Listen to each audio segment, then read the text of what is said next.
itu tuh ada sebuah obrolan yang dibikin buat bercandaan mas. Obrolannya itu obrolan tentang kematian.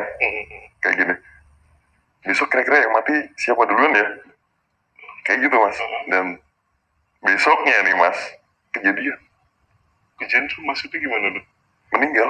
Yang mana itu? Yang ngomong besok yang mati siapa duluan ya, Orang tersebut? iya. Nah, dulu Mas Tia sendiri ini sebagai apa dulu nih? Dulu sih karyawan ini ya mas. Kalau di pabrik itu kan ada dua macam ya karyawannya ya. Yang satu harian, yang satu musiman. Musiman itu yang kalau pas produksi aja ya. Kalau harian itu yang tetap. Jadi pas saya itu masuk pas musiman. Jadi cuman kerja 6 bulan aja. Tapi di situ Mas Tia itu udah banyak tahu lah ya. Iya udah tahu karena kan warga lokal ya mas ya. Kebanyakan yang kerja di sana itu kan yang diambil orang terdekat dengan pabriknya, biar mau apa namanya kerja itu nggak terlalu kejauhan gitu loh mas. Yang diambil kebanyakan yang warga-warga setempat. Dan di situ juga ini orang yang kerja di sana mas itu udah tahu ya kalau kontrak kerja di sana itu kontrak luar dalam mas.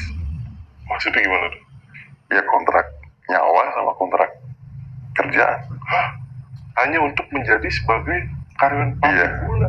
Soalnya untuk desas-desus tentang kayak tubel ya, itu udah kayak biasa gitu loh mas.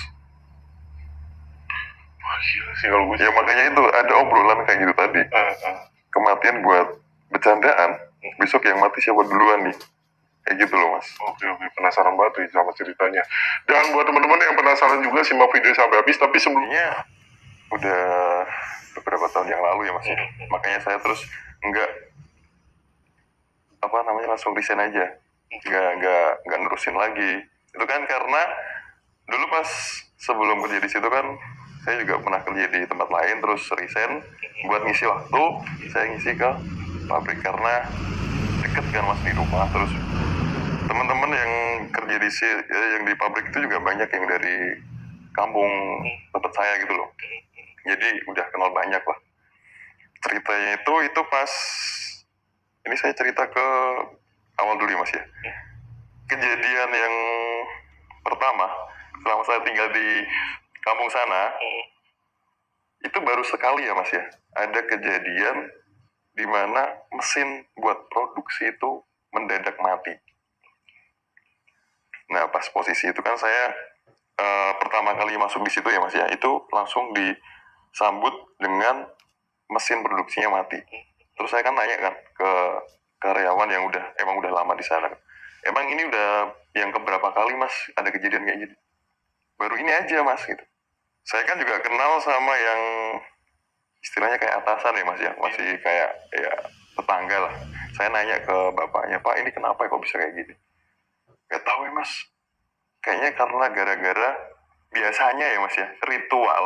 Jadi sebelum ada produksi itu pasti ada kayak ritual kan mas, kayak apa namanya ngelabuh ke pantai kayak gitu, kepala kerbau ke pantai dengan ritual-ritual lainnya. Ada sih salah satu ritual saya pengen nyebutin, cuman nanti terlalu spesifik. Iya.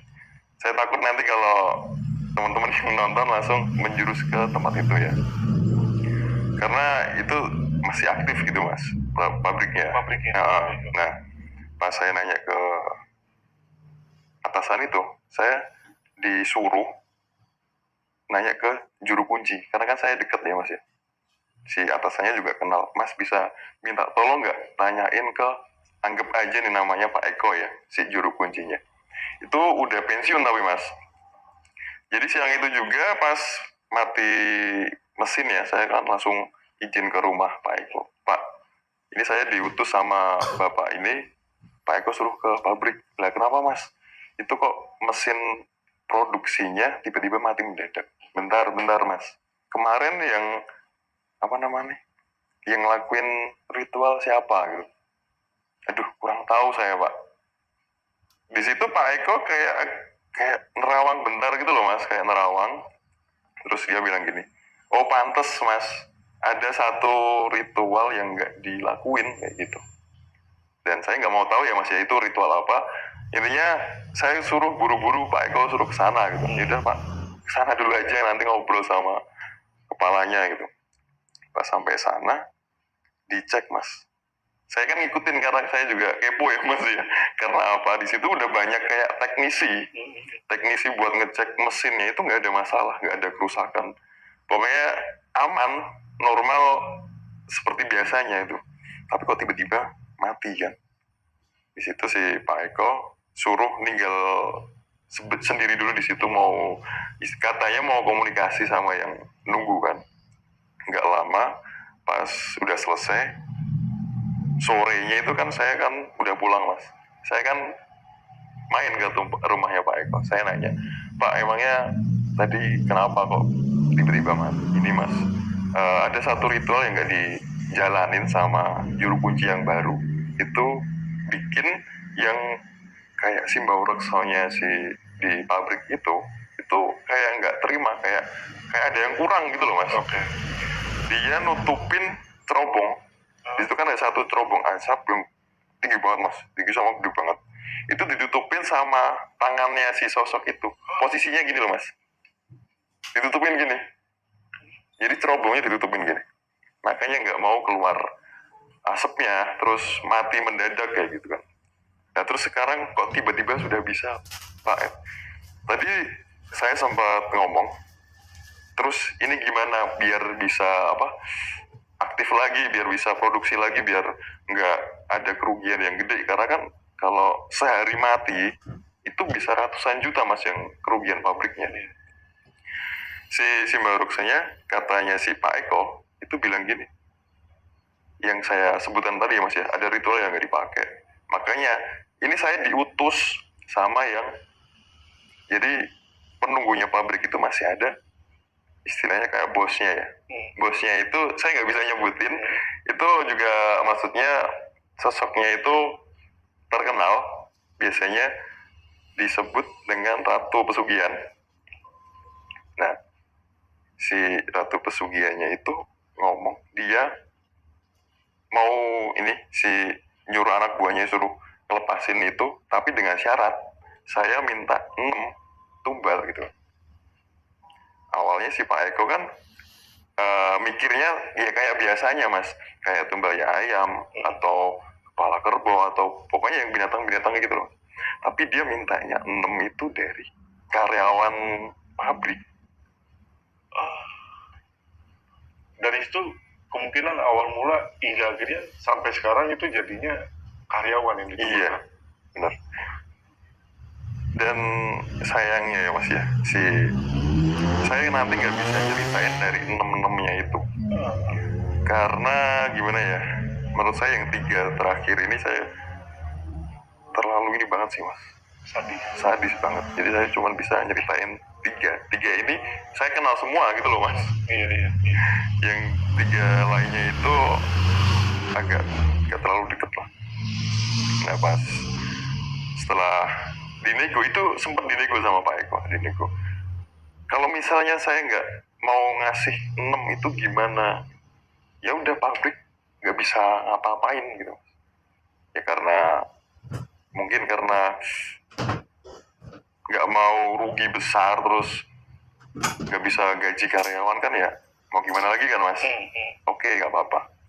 Singkat cerita nih Mas, selang beberapa hari pas sudah mulai produksi lagi nih, saya pas masuk pagi itu pas jam istirahat lagi di kantin, otomatis kan banyak ya, satu meja itu berempat Mas, bertiga ini Mas ngobrolin tentang kejadian kemarin.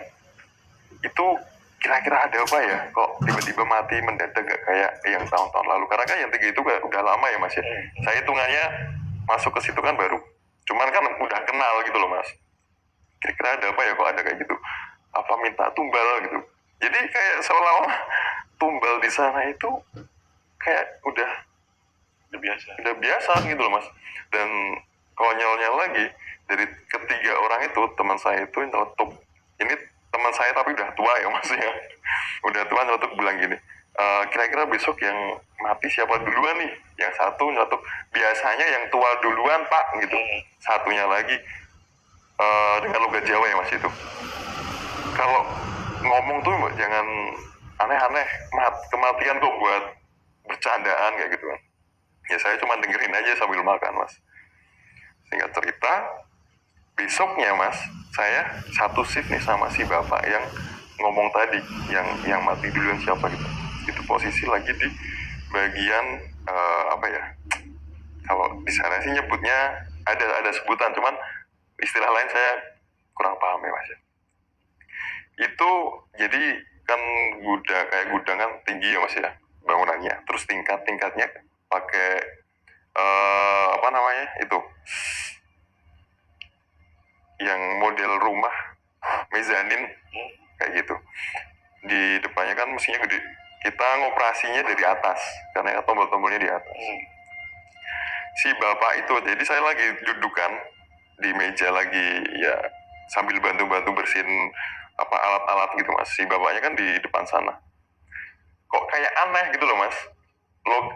Gelagatnya tuh kayak aneh, gak kayak biasanya. Terus saya ngomong kan, pak ngapain gitu, buat sini duduk sini ngopi-ngopi sambil ngobrol gitu. Diem aja mas, si bapaknya diem aja. Terus tak samperin, pak, nah gini kan, pak diem aja mas itu.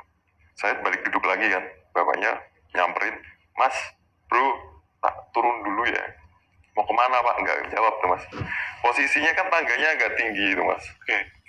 Turunnya itu nggak lewat tangga, dia loncat. Tiba-tiba langsung loncat aja. Depan mata lo mas. Gimana ya, dari 6 ini mas, saya ngeliat 3 yang maksudnya di depan mata ya. Iya. Yang 3 ini saya nggak begitu tahu gimana kronologinya. Si bapak itu tadi loncat mas, loncatnya itu kepala duluan. Saya ketar-ketir tuh di situ mas. Intinya udah kayak gimana ya, takut kalau nanti saya yang disalahkan. Dan untungnya di situ kan ada CCTV kan. Saya langsung lari minta tolong, dikerumunin mas, kerumunin. Pokoknya berita ini jangan sampai keluar dari pabrik. Sampai kalau misalnya ada berita yang dari luar sampai ada yang tahu, nanti istilahnya pekerja yang di situ dapat hukuman lah. Dan bener mas, gak ada yang tahu. Taunya orang luar itu kecelakaan kerja biasa. Ya emang kalau saya lihat dia loncat, tapi kayak loncatnya tuh kayak kosong gitu loh mas. Iya. Kayak ada yang nuntun. Nah itu yang pertama, jadi si Pak maksudnya nggak ada sangkut pautnya sama Pak Eko nih. Yang kedua ya mas ya. Bentar mas. Iya gimana? Ini gimana perasaan teman-teman yang ngobrol sama bapak tersebut? Nah itu setelah kejadian itu 2 orang yang sempat bercandaan tadi itu juga kayak mereka kayak ngerasa bersalah. Kok bisa ya kemarin aku ngomong kayak gitu lah. Ya mau gimana lagi mas, gak bisa diapa-apain mas. Udah kejadian. Iya.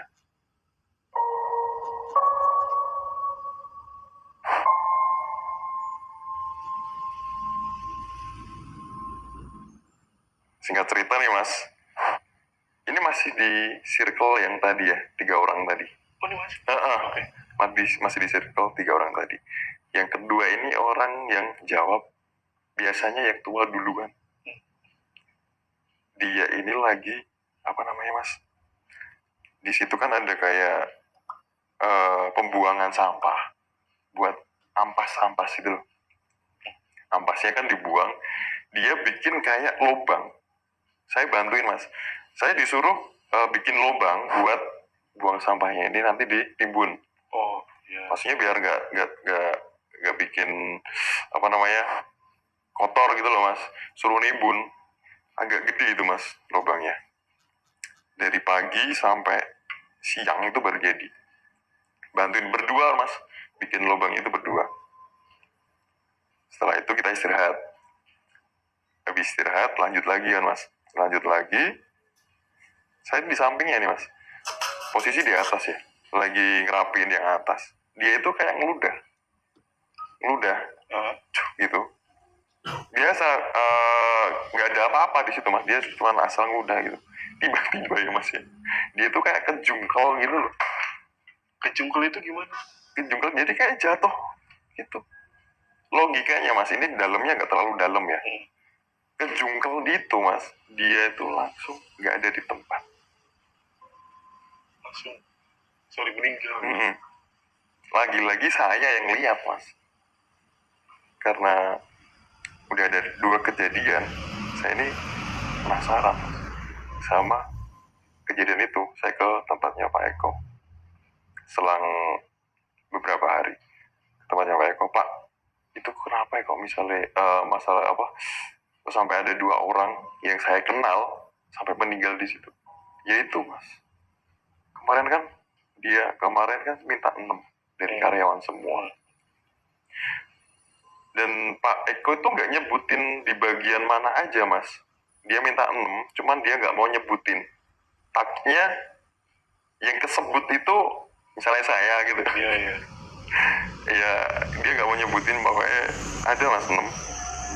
Saya nggak mau nyebutin di bagian mana-mana aja. Tapi sempat ada kepikiran, ini apakah gue selanjutnya gitu? Nah, tetap masih ada mas. Saya tetap kepikiran kayak gitu. Terus saya konsultasi kan sama Pak Eko. Pak, kira-kira saya kedaftar nggak ya jadi tumbal? Enggak mas. Setelah itu yang ketiga, sebut aja nih namanya Mas Bagong ya. Dia itu kan baru nikah, terus baru mau punya anak mas. Ini yang lebih tragis sih mas. Gimana? Jadi suatu singkat cerita, si Mas Bagong ini satu shift sama saya.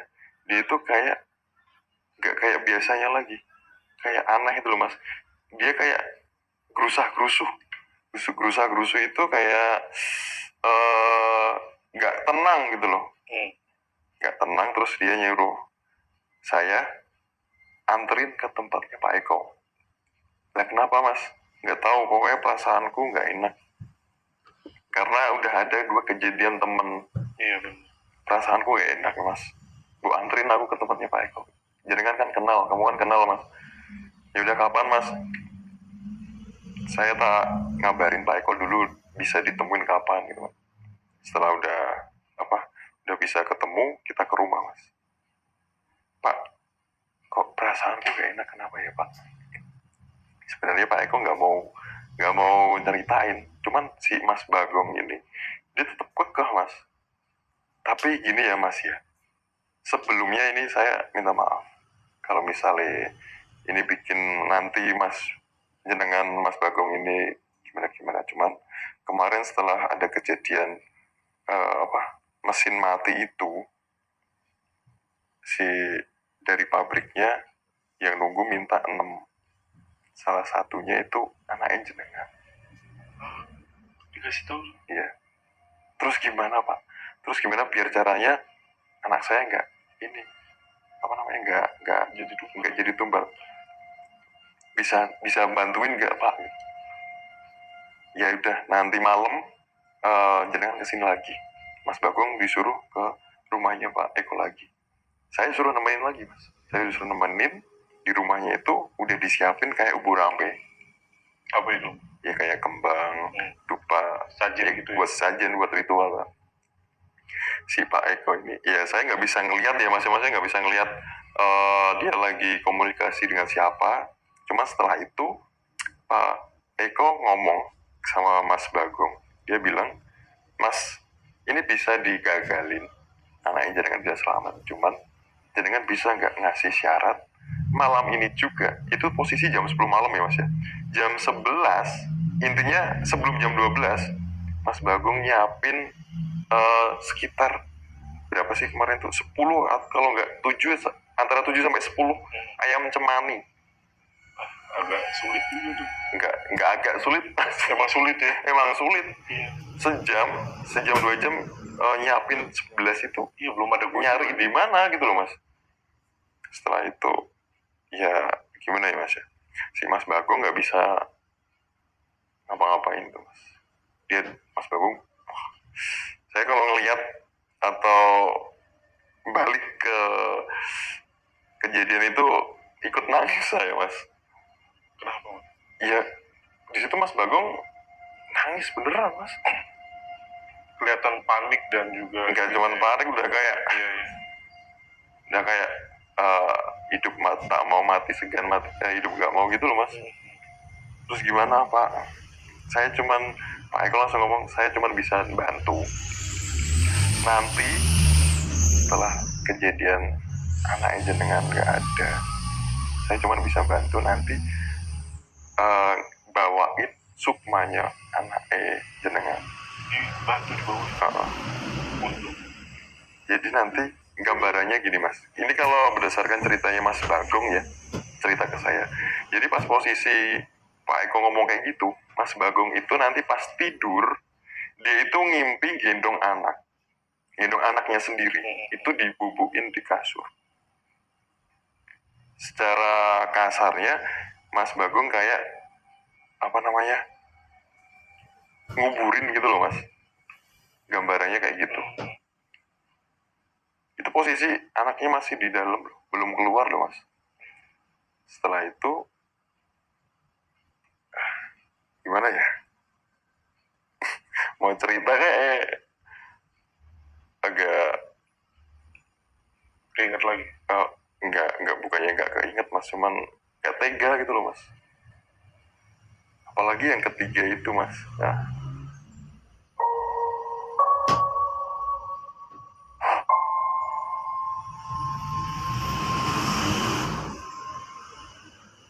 Nah itu kan Mas Bagong disuruh kayak yang dikatakan Pak Eko tadi, ngumpulin 7-10 ayam cemani dalam waktu hampir mau 2 jam ya mas. Pokoknya sebelum jam 12. Itu Mas Bagong udah pasrah di situ mas. Dia sampai nanya ke saya, Mas nyarinya di mana ya mas? Pak nyarinya di mana mas? Kalau dadaan kayak gini nggak bisa mas. Terus gimana? Ya jangan harus ikhlas.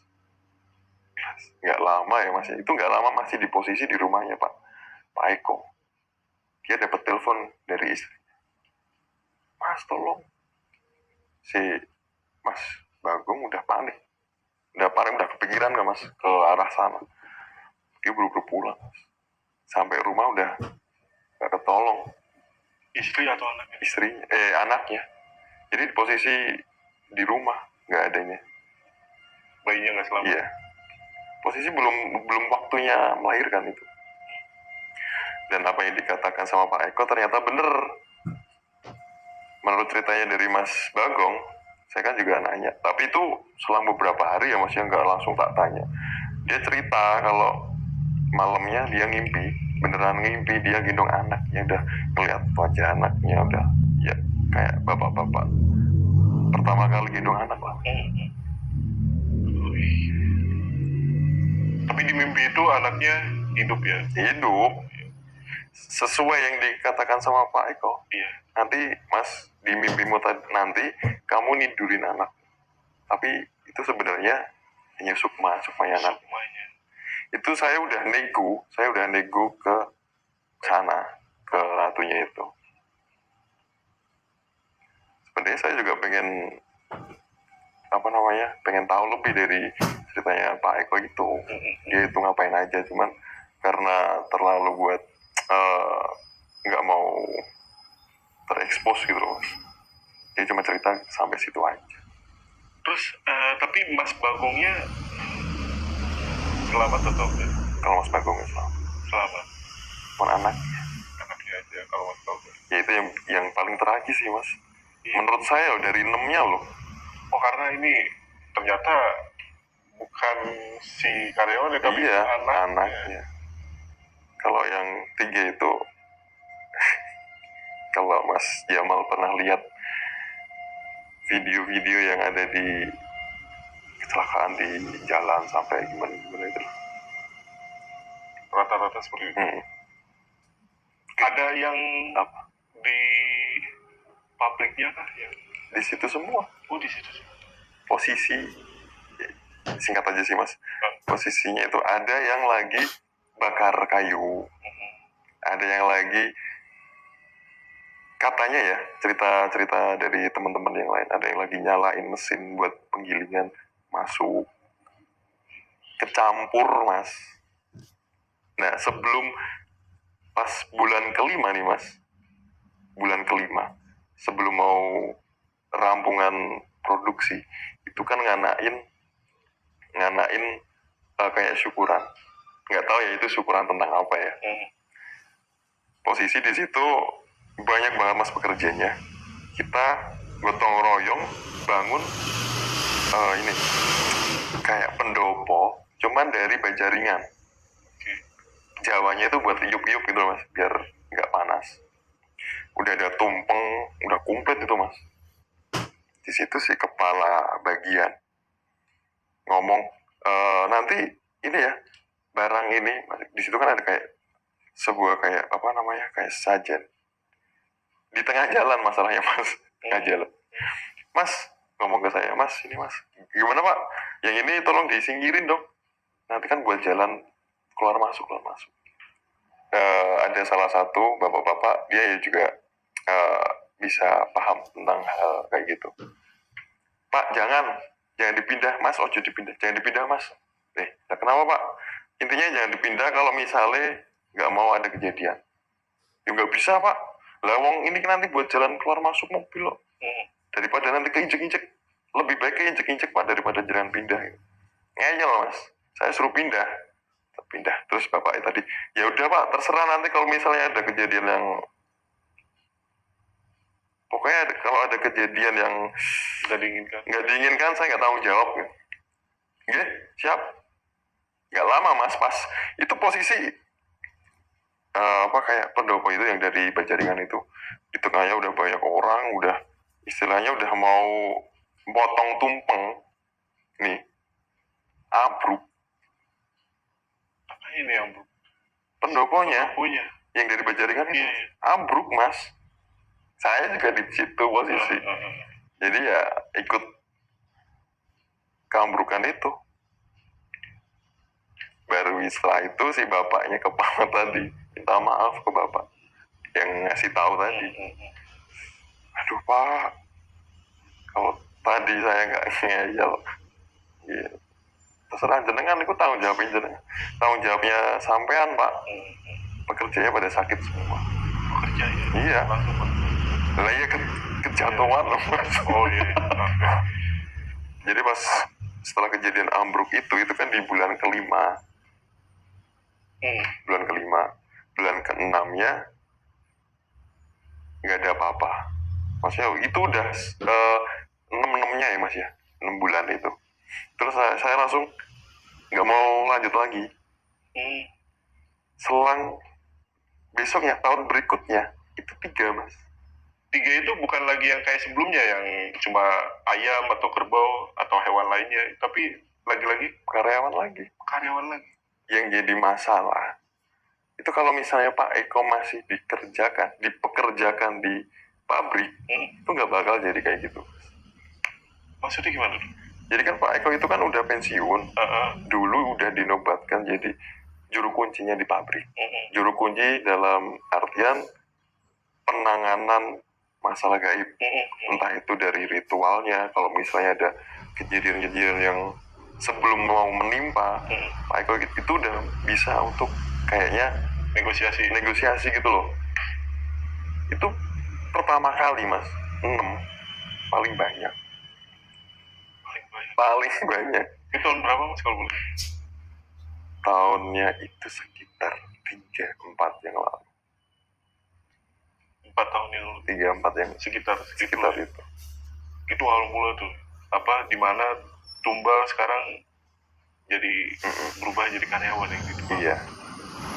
Tapi setelah 3 itu udah aman, udah nggak ada lagi. Oh, udah nggak ada lagi. Karena konon katanya ya mas ya,